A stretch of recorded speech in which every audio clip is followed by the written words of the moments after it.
Says he can't go to Barron's graduation. He can't go to the Supreme Court to talk about immunity. He can't go anywhere, apparently. And apparently he's not allowed to talk either. Alvin Bragg apparently filing contempt charges against the former president here just a short time ago today. What a complete mess, Lynn. I mean, honestly.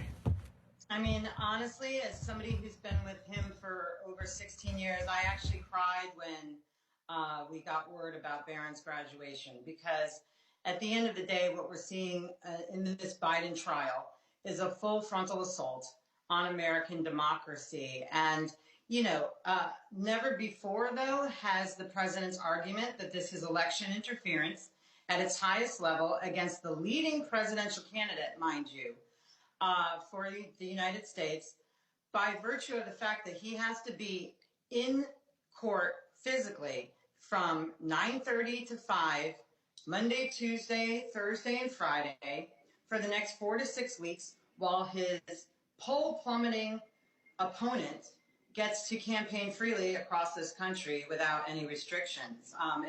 It's just mind-boggling. And when you think of the fact that this was once referred to as the zombie case in the halls of the New York City DA office, because not only did his predecessor, Cy Vance, refuse to prosecute this, but the Southern District of New York did, the FEC did, Bragg initially did.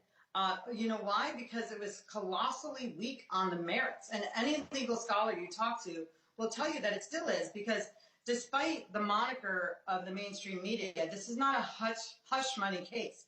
This is actually a case about bookkeeping errors.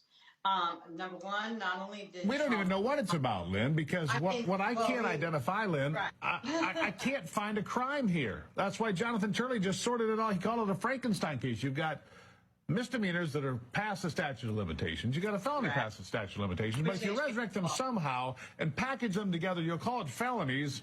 What, 34 of them, 40, 100 of them? Doesn't even matter. This is the silliest case ever.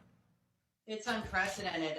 The president was already president of the United States and living in Washington, D.C. when these entries were made. We stand by the fact that those entries were accurate. Michael Cohen was paid for services rendered for legal work that he did.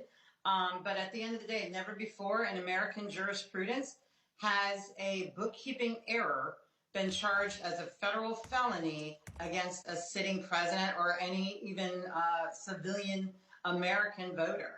And so I think people are starting to wake up and realize, especially when he can't go to his own son's graduation, remains to be seen, but that this is election interference. This is everything that Trump has been screaming from the rooftops since day one.